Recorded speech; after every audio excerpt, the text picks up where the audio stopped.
It's a significant moment when your family marries into a new circle.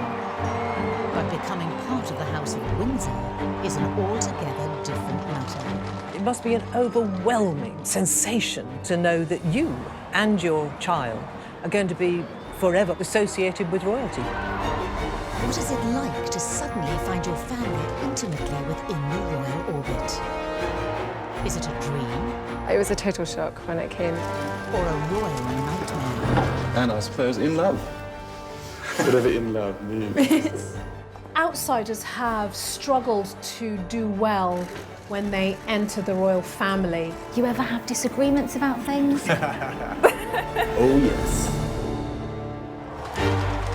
This is the inside story of when the Middletons met the monarchy, when suburbia met the royal firm, told by palace insiders. I was on duty. There was a girl standing on her own. This lady was Kate Middleton. Happy birthday, Kate. And family friends. There was intense press pressure. Some of the tabloids had come in and said, is it true Carol drives through the village at 50 miles an hour? Middle-class commoners thrust into the heart of the royal family. You're not filming this, are you? What really happened behind closed doors when the party planners went to the palace? I'd heard that Camilla wasn't very keen on Catherine. Navigating the frictions within the royal family itself. I suppose there is a little tension sometimes between who gets to see the grandkids most. You know what? I'm jealous. How about me? Does he look like you or Catherine? It's got her looks, thankfully. How did the Middletons adapt when they met the House of Windsor? She's realised that she is going to have to listen to those that have come before her in order to win, and she gets it. And how will they help shape the future of the royal family? It will be the Middletons who have the influence because the royal family is stuck in its ways. One day, Prince George will be King George VII, descended from a family of miners.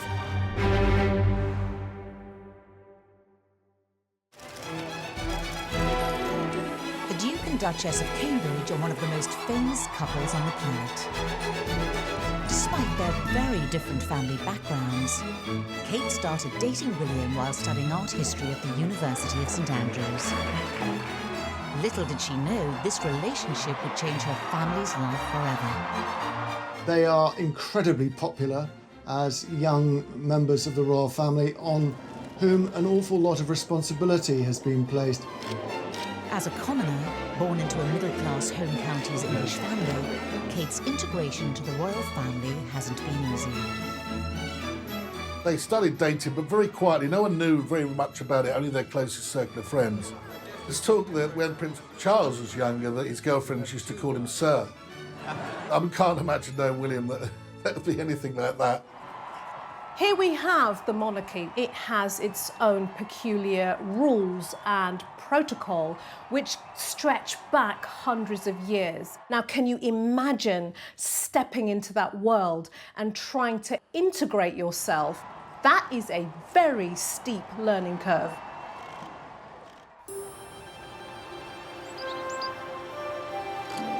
When Kate's parents, Michael and Carol Middleton, were invited to an intimate lunch to meet the Queen for the first time, all eyes were on Windsor Castle. It must have been quite awesome to be going through those doors of the ancient medieval castle, these huge buildings that you know are steeped in history, where terribly important people live. It was a personal invite from the monarch and a momentous moment for the Middletons. People act really weird sometimes when they're meeting the Queen. The hands get fidgety, or they start sweating, or start mumbling. In meeting the monarch, the Middletons needed to navigate the royal rules very carefully. Grant Harold spent 7 years as a butler in the royal household. One of my jobs was, when people came to meet the royals, was to make sure that they were relaxed, calm, if they wanted any advice or guidance. And that's everything from the gentlemen do a neck bow, not a waist bow, and ladies do a curtsy, not too low down, because otherwise you might not come back up. I can just imagine Carol going through her wardrobe and trying to choose the perfect gown. I would say that always err on the side of grace and elegance. Preferably a long sleeve. For a gentleman, not too many stripes, not too much fuss. The purpose of the meeting was really to put them at their ease, but it must be quite an intimidating moment for Carol Middleton, whose great-great-grandfather had been a coal miner in Durham. Carol apparently said, "Pleased to meet you," when she'd been told to say, "How'd you do?" In the tension of the moment, you forget. I'm told that the lunch at Windsor Castle went very well. It went on for an hour and a half, which is quite long, actually, by Queen's standards. John Haley has known the Middletons for over 20 years. They struck up a friendship when the family became regulars at his pub, not far from their home in the Berkshire village of Bucklebury. We socialised with them, got invited to their house, which was very nice. Mike and Carol got strong personalities. They can get on with anybody. They're so natural, so relaxed, very family-orientated. They just were liked by everybody.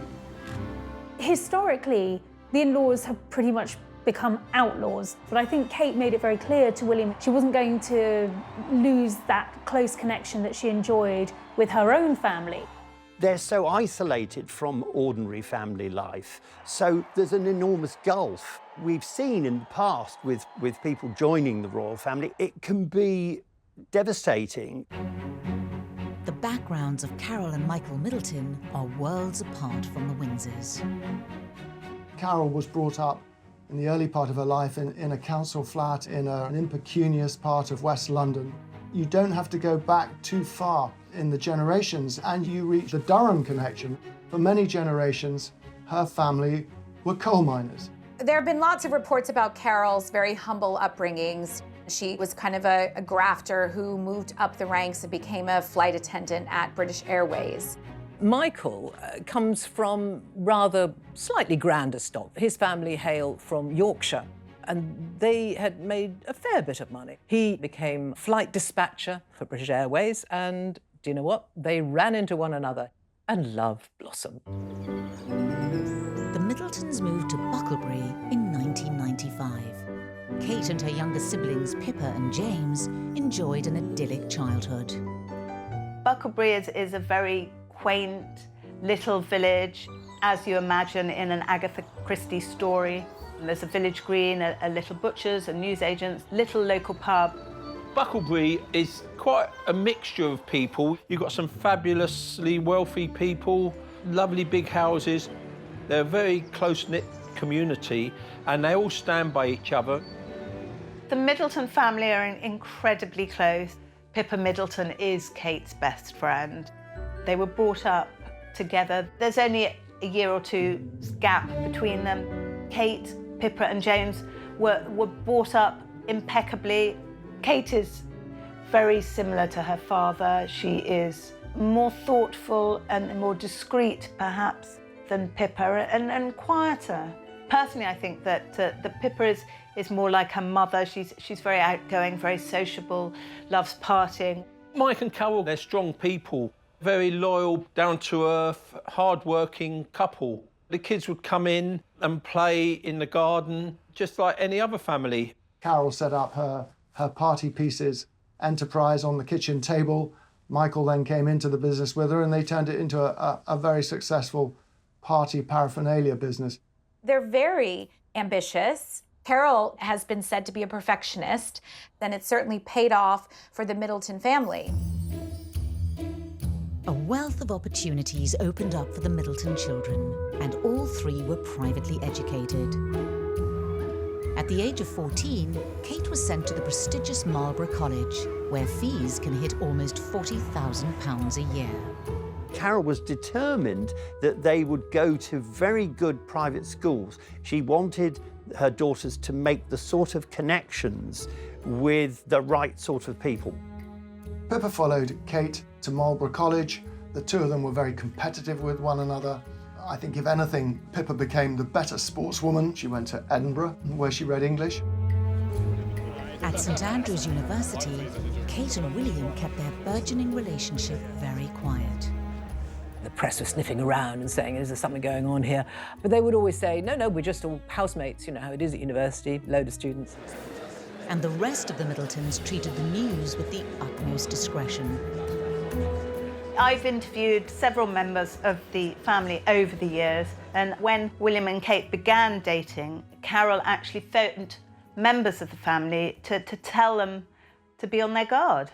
I mean, they must have been dying to tell people, do you know, our daughter is dating Prince William. But I think they kept it a very tight circle.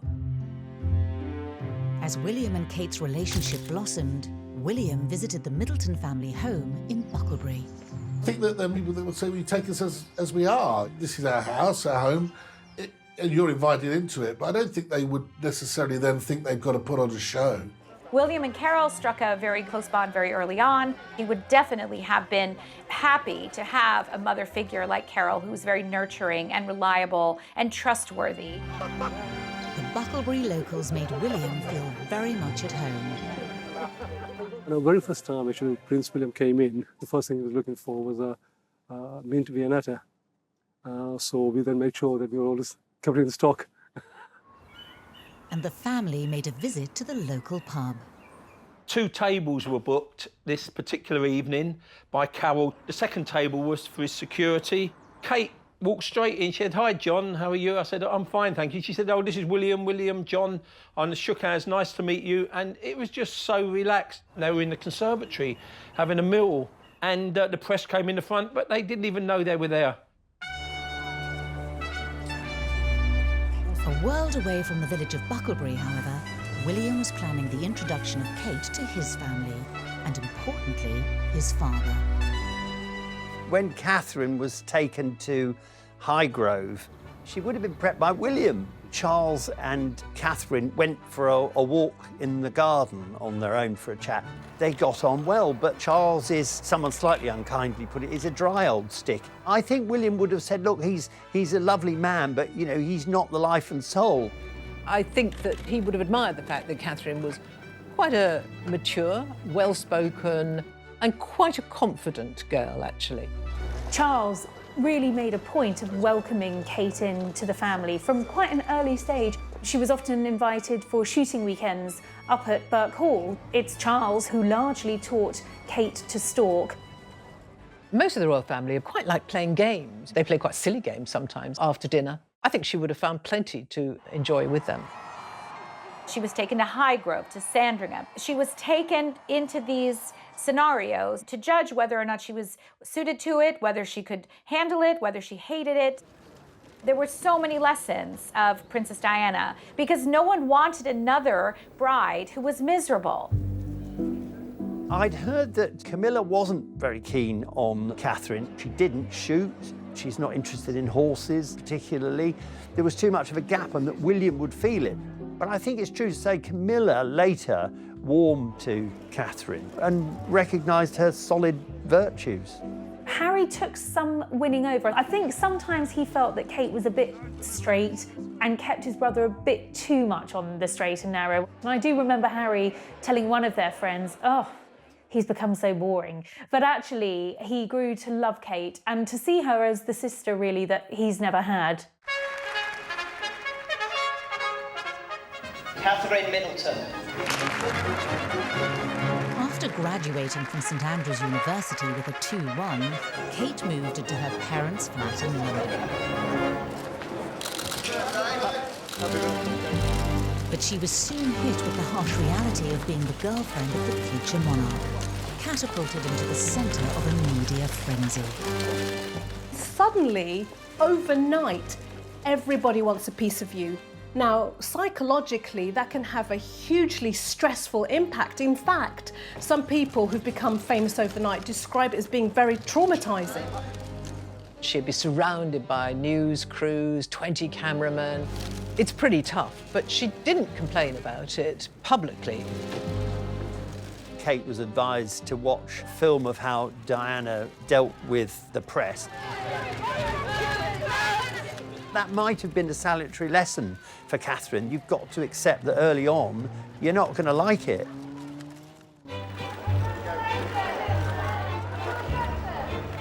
The Middletons are now thrown firmly into the spotlight. If you come from a very tight, close family unit, suddenly exposing all the rest of the members to becoming, public fodder can be immensely painful.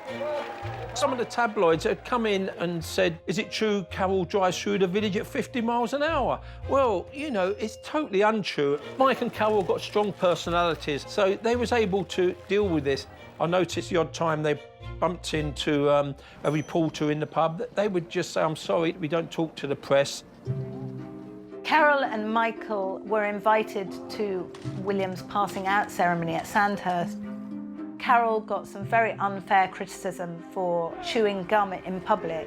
In fact, it was Nicorette, because she'd given up smoking. I'm sure Carol must have been mortified by the headlines. She got a lot of flack for it. It's got to be quite humiliating. She bore it with good grace. She didn't say anything about it. When William and Kate split for a period in 2007, the Middleton family were faced with negative headlines. William made the call and said that I think it's the right person at the wrong time type call. What was quite difficult was that he was not only splitting from Catherine, he was splitting from her family, and he'd become very close to them. Carol Middleton in particular was a target of the tabloid press. Snide remarks. She was too pushy. Rumours that Carol and Catherine had a plan to almost ambush William at St Andrews. None of these have been proved to be true. She had to take some stick over her mum being an air stewardess. Cross-deck doors to manual was said a few times, I think. This is a woman that built a very, very successful business, so I don't think she really gave two hoots about it, from what I understand. William was very upset, and he telephoned the Middletons very quickly to say that the criticisms had not come from him or any of the royals. You could say they were almost royal in the way they dealt with all the press attention, actually. They're quite savvy, the Middletons. They just put up and shut up, and that was a very sound strategy. On nights out in London, newly single Kate was seen to be sporting an adventurous style. It was Carol who said to Kate, you go and show him what he's missing. Carol knew that her daughter was perfect future queen material. If this was indeed a plan cooked up by Carol Middleton, it certainly worked. Around 10 weeks later, the relationship was back on. I was so excited that they were actually back together. One of my favourite memories was Prince Charles's birthday. There was a girl standing on her own, but nobody was speaking to her. This lady was Kate Middleton. I felt sorry, so I walked over to her and started chatting to her. The fact they just got back together, and there might have been that thing where people didn't really know what to kind of say. Despite the press intrusion, William and Kate's relationship was seemingly stronger than ever. Kate was finally introduced to the most revered royal relative of them all, the Queen. In 2008, Kate attended the wedding of Peter Phillips and Autumn Kelly at St George's Chapel in Windsor. William wasn't able to go to that wedding. For Catherine to attend on her own was really quite significant. I can only imagine it would have been a roller coaster of emotions and a desperate need to want to get it right, and also to impress the Queen, the monarch, but also this is her boyfriend's grandma. But it was a private moment when Kate finally met the head of the House of Windsor.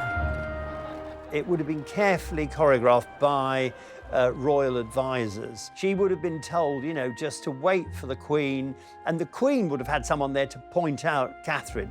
At the reception, the Queen came over and spoke to Catherine, and reportedly, they had a little chat. It was very pleasant. And the Queen let it be known that she'd been wanting to meet Catherine for a long time. I'm sure that the Queen and Kate found loads to talk about. Kate studied history of art at university, and the Queen obviously has an extensive collection of fine paintings, and they both adore the countryside. You see, the thing about Kate, she just has this ability. I think it's partly being confident, being very smiley, but crucially not being embarrassed about who she is. The Queen would have warmed to that. Despite establishing her place within the Windsor inner circles, 2 years later, there was still no sign of an engagement ring. It's rumoured Carol Middleton took the delicate matter of her daughter's future into her own hands. She sat down with William and just said to him, is this going to end in a marriage? She was close enough to be able to do that. William gave his assurance that, you know, he was going to make an honest woman of Kate. He wasn't going to leave her on the shelf. True to his word, in October 2010, William finally asked Kate to marry him. They met at university. They will one day be king and queen. And when the newly engaged couple appeared in their first joint TV interview, Kate's family were at the forefront of William's mind. Mike and Carol have only been, you know, really sort of loving and caring and really fun, and have been really welcoming towards me, so I felt really part of the family. For William, what I noticed when he talks about the Middleton family, he goes from clasped hands to open palms and gets very animated. He's telling you, I feel very positively about these people. I really didn't expect it at all. I thought he might have sort of maybe thought about it, but no. It was a total shock when it came, and very excited. The excitement about the royal engagement swept the world, and nowhere more so than the Middletons' home village of Bucklebury. The evening after, there was a massive party. They all come in the pub. I remember Mike got up and gave a speech and thanked everyone and all his friends and, you know, being good with the family. And we all, you know, really celebrated the news. In a move breaking with royal precedent, the Middletons held a press conference outside the family home. It doesn't look too cheesy, does it? No, you sure? You're not filming this, are you? Michael and Carol came out looking, to their credit, I think, not dressed up to the nines, looking very relaxed, quite informal. And I think everyone took to them then and thought, oh, they're quite ordinary folk, good for them. They were naturals, actually, in front of the camera. They make a lovely couple. They're great fun to be with, and we've had a lot of laughs together. It was so natural for Mike to be able to give this speech and speak to the press from all over the world. And I remember congratulating Mike when I saw him next a few days later. Was it all right? Don't need to retake. The Middletons are actually the ultimate professionals when it comes to being public figures, handling it with confidence and with poise and just getting that note right. A sweet interview, Carol, as she disappeared into the distance, she flicked her hair back and went, crumbs. Goodness, you know, as if, how extraordinary to be in such an amazing position. Okay. Just a month after getting engaged, William and Kate announced the date of their wedding as the 29th of April 2011. We saw William and Kate after the announcement of the engagement. As I said, congratulations, it's great news, and I'm sure you'll have a fabulous life together. I think what people might be surprised to learn is that actually, until that engagement was official, Kate really had no training whatsoever. William had his private office, William had the palace machine behind him. Clearly everything changed once they became engaged, because everything is sort of scaled up to another level. From then on, she had full-time police protection, which made a huge difference in terms of keeping the paparazzi at bay. And of course, she had to start beginning to plan on what life within the royal family was going to be like. The Queen certainly played a role in preparing Catherine to marry William, but not in any sort of formal sense. She would have just given her odd bits of advice, just to encourage her.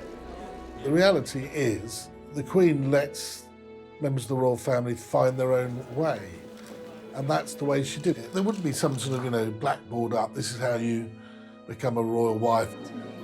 Catherine will have been given advice and some gentle tutoring by courtiers within the royal household. It was all done internally, sort of clothes to wear for what occasion, and how to interact with the public. It wasn't only Kate that was prepared for life in the royal family. The Middletons themselves were also now to be at the heart of the monarchy. For the royal family, they've been born and raised into it. They know the rules of engagement at big events like a royal wedding. For the Middleton family, I think it would only be fair to offer them guidance, support and help about protocol. Otherwise, the likelihood for making a mistake is pretty high. The wider Middleton family would have been given some support, particularly mum and dad, so there'd be security checks and making sure they've got all the correct procedures in place for that. Should be so proud now to know that he's in that position. William sat down with them, he explained to them how things would change.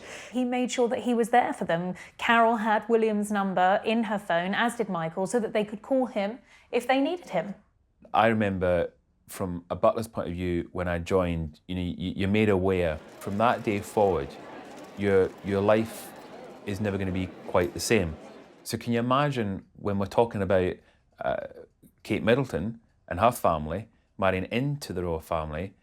Of course, it is going to change their lives. As Kate and her family adjusted to life in the royal firmament, plans for the wedding took shape. I mean, this was not going to be just some ordinary family wedding because it involved the heir in line to the throne. It was going to be at one of the grandest churches in the land, at Westminster Abbey, and inevitably it meant that many of the preparations had to be taken out of the Middletons' hands and put in the hands of the royal household. Weddings cause fights and rifts in the best of families. And so I'm sure there were some very fraught moments in the planning of William and Kate's wedding as well. The Middletons did spend a lot of money themselves, and with that money came control. She was able to express personal taste and judgment.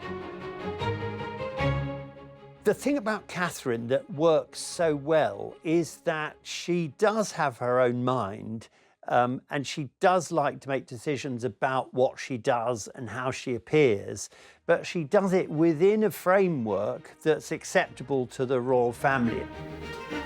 For a few of the Middleton family friends in Bucklebury, it meant an unexpected invite. She said, "Oh, hi, John, this is Pippa." I said, "Oh, what can I do for you?" She said, "Kate's asked me to phone you and would like to know if you'd like to come to the wedding."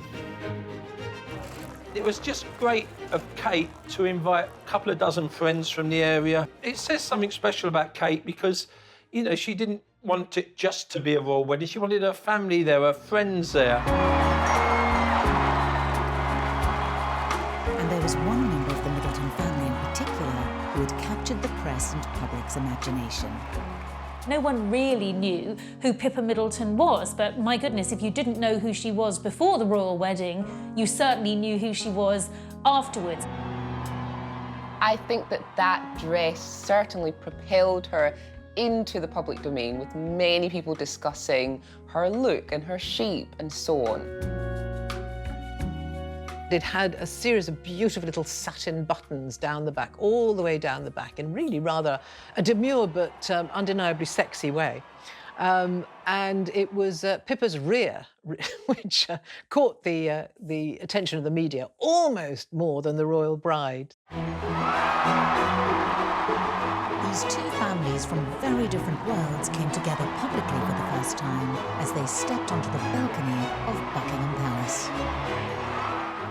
Well, for William, I would have thought it was probably something that he was fine with because he's been doing it since he was a little kid. But I can imagine for Kate wandering out on the balcony and then you see this huge swathe of people. It must have looked magnificent.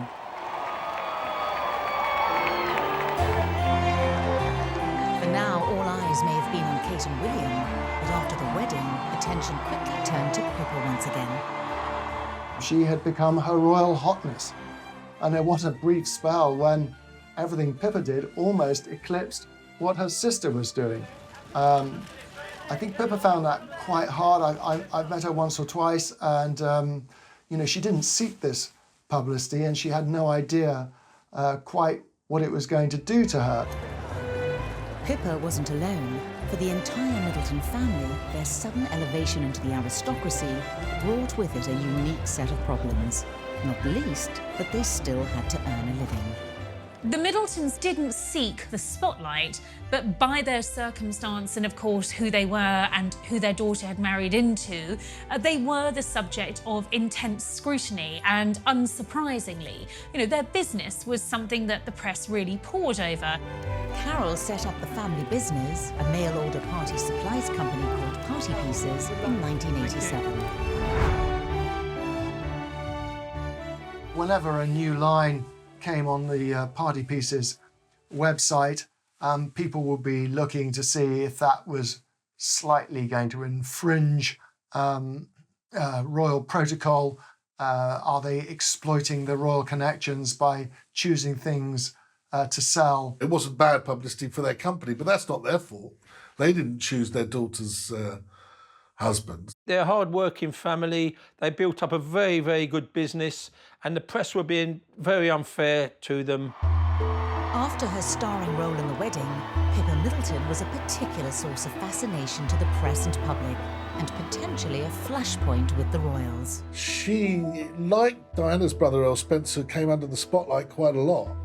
Who she was dating, how she was making her money, etc. And yeah, she became a hot property.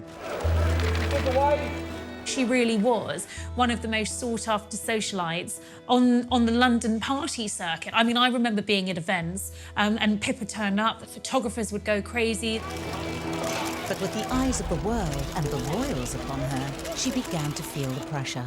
Once she was famous, one of the most famous people in the world, there were bound to be accusations that she was using her position as the sister of, the future Queen of England to further her commercial interests. It was even alleged that Pippa was using her position in the royal orbit to her advantage. Whether that was getting a deal with Waitrose, writing a party planning book, being on the top of the guest list for some of the biggest parties in London. Pippa Middleton has had an interesting journey. We had the book on entertaining that was written, although the advance was huge, paid to Pippa and contained such fascinating insights, such as if you're going to host a stargazing party, it's best to do it at night. I think it did get to the point, particularly for Pippa, where she was advised just to keep a lower profile. I think it did get to the point, certainly where at the palace, there was a level of concern about just how much exposure Pippa was getting. And I think at that point, a word was had, from Kate to her sister, just to say, look, it's in your best interest to just dial this down a little bit. The youngest member of the Middleton family, James, wasn't immune to criticism either. James was a very young man at the time his sister married, and of course, he had a lot of growing up to do. There were some nude pictures that emerged of James Middleton, taken years before, but splashed across some of the papers. It must be very hard when you're just a private person going about your own life to find your past dragged up and your bins gone through and cameras trained on you when you least expected. It was around James's business dealings that the scrutiny became most intense and potentially damaging to the family's new royal connection. Of course, they're not royal, but they're still somehow connected. So for Pippa and James, every attempt they made to support themselves, to start a business, to write a book, to whatever it was going to be criticized heavily and scrutinized. So there were privileges and perks of being associated with the royals, but there was also a lot of pressure and scrutiny and negative headlines. James is slightly younger, a few years younger than his sisters, and has been somewhat overshadowed by them, I think, but he is very close to them. Very much a chip off the Middleton family block. He went to the same school as his sisters, and he went to Edinburgh University. He did not, however, complete his degree course, and he dropped out. From a very early age, he wasn't particularly looking to go and make a career as a solicitor or something like that. He was looking to set up and run something himself. James is probably most like Carol. He's very much an entrepreneur. It seemed that he was quite determined to follow in his entrepreneurial parents' footsteps and make something of his life. He started up several businesses. One went bust, owing a great deal of money, so he was criticised for that. Despite their rapid rise to royal circles, the Middletons held firm to the monarchy's mantra: never complain, never explain. I think the Middletons have been exemplary, actually, in how they've conducted themselves since becoming part of the extended royal family, if you like.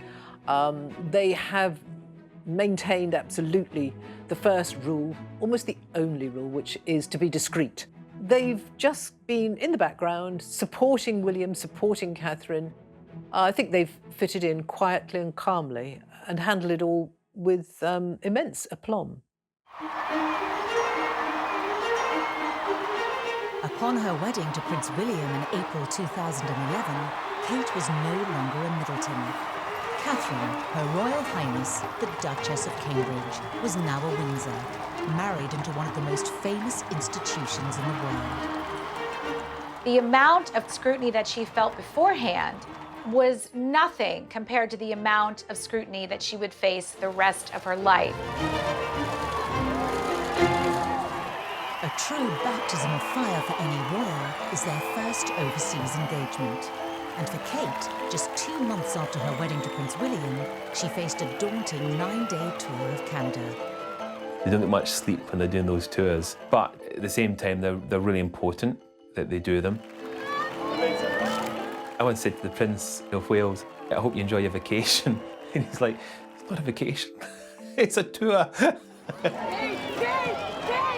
With over 1,300 journalists following Kate's every move, the eyes of the world were watching this new royal. There was an extraordinary amount of pressure, and it was details like wearing something reflective of when Princess Diana was there, or wearing a brooch that the Queen herself wore when she was in Canada. Please welcome the Duke and Duchess of Cambridge!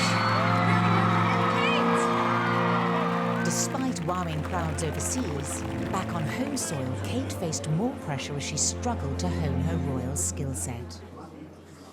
None of us really love public speaking, and it is, for a member of the royal family, a key part of the job description.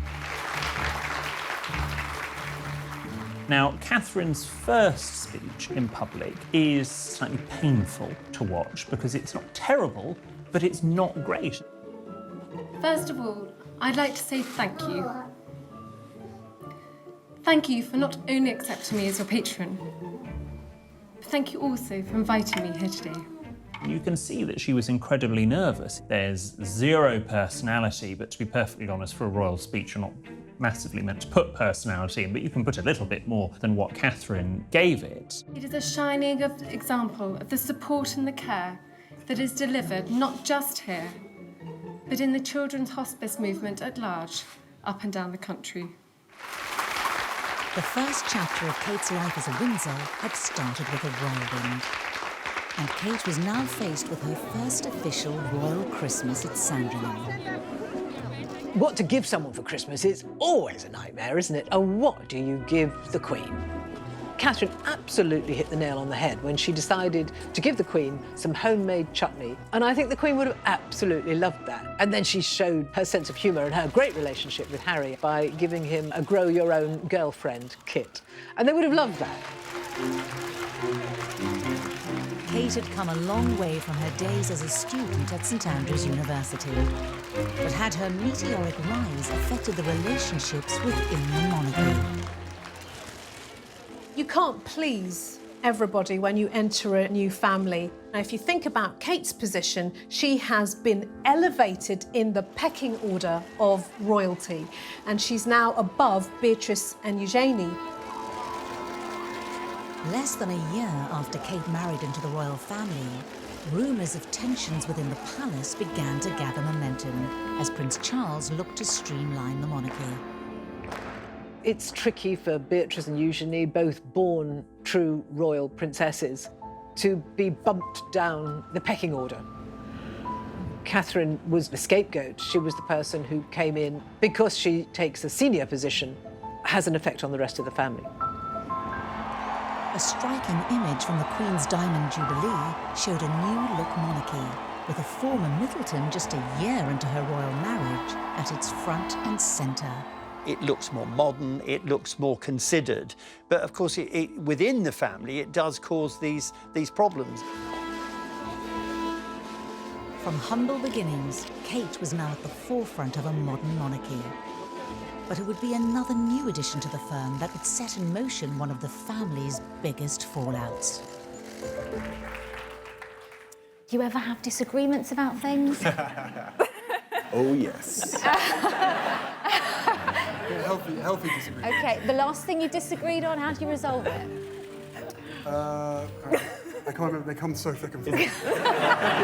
When Meghan joined the royal family, everyone assumed that she and Kate would become best buddies because they were both outsiders. But of course, they are naturally very different women. Kate, in many ways, was sort of collateral damage in all this. She and Meghan didn't particularly get along. The relationship was not as straightforward as the wider world thought. Despite the simmering tensions, the Middleton and Windsor bloodlines became inextricably linked on the 22nd of July 2013, when Prince George was born at St Mary's Hospital in Paddington. Who does he look like? Does he look like you or Catherine? It's got her look, thankfully. No. George was born, and it was special, and everyone's coming in saying, wow, we got the firstborn, a boy, and he's going to be a future king, and Carol is his grandma, and Mike, of course, his granddad. He's absolutely beautiful. They're both doing really well, and we're so thrilled. Kate and William came to visit the Middletons. I was invited round for a glass of wine, and we met, and that was a special time. I'm not good with babies, really, but it was good to be able to meet the future king. And within 5 years, Kate and William's brood had grown with the arrival of Princess Charlotte and Prince Louis. One future king and his 2 younger siblings. But who will have the greatest say in their future? Oh, how's that? I suspect everyone thinks that in terms of the children, the royal family will inevitably have the most influence. But that's entirely wrong. It will be the Middletons who have the influence because the royal family is too formal, it's too stuck in its ways. I think there's going to be a modification of the royal upbringing, which is in part just because we're living in different days, but also because Kate had a very sensible upper middle class upbringing, and she'll want her boys to experience some of that. Regardless of his upbringing, Prince George, along with siblings Charlotte and Louis, will have an undeniable date with destiny. One day, Prince George will be King George VII. And it's amazing to think that he is descended from a family of miners in County Durham. Since their introduction to the royal firm almost 20 years ago, the Middleton family have succeeded where many others have fallen short. The village is very proud of Kate. Mike and Carol have conducted herself so well, considering the pressure they had on them. Not many people could have done that. To integrate with the royal family the way they have, I think they've done an absolutely great job. I think one of the Middletons' great strengths is they're a very close family and they support one another and they can talk to one another. They just quietly get on with their lives, and that's exactly what you need to do when you're associated with royalty. Don't draw attention to yourselves. You couldn't have picked a more perfect family to marry into the royals than the Middletons.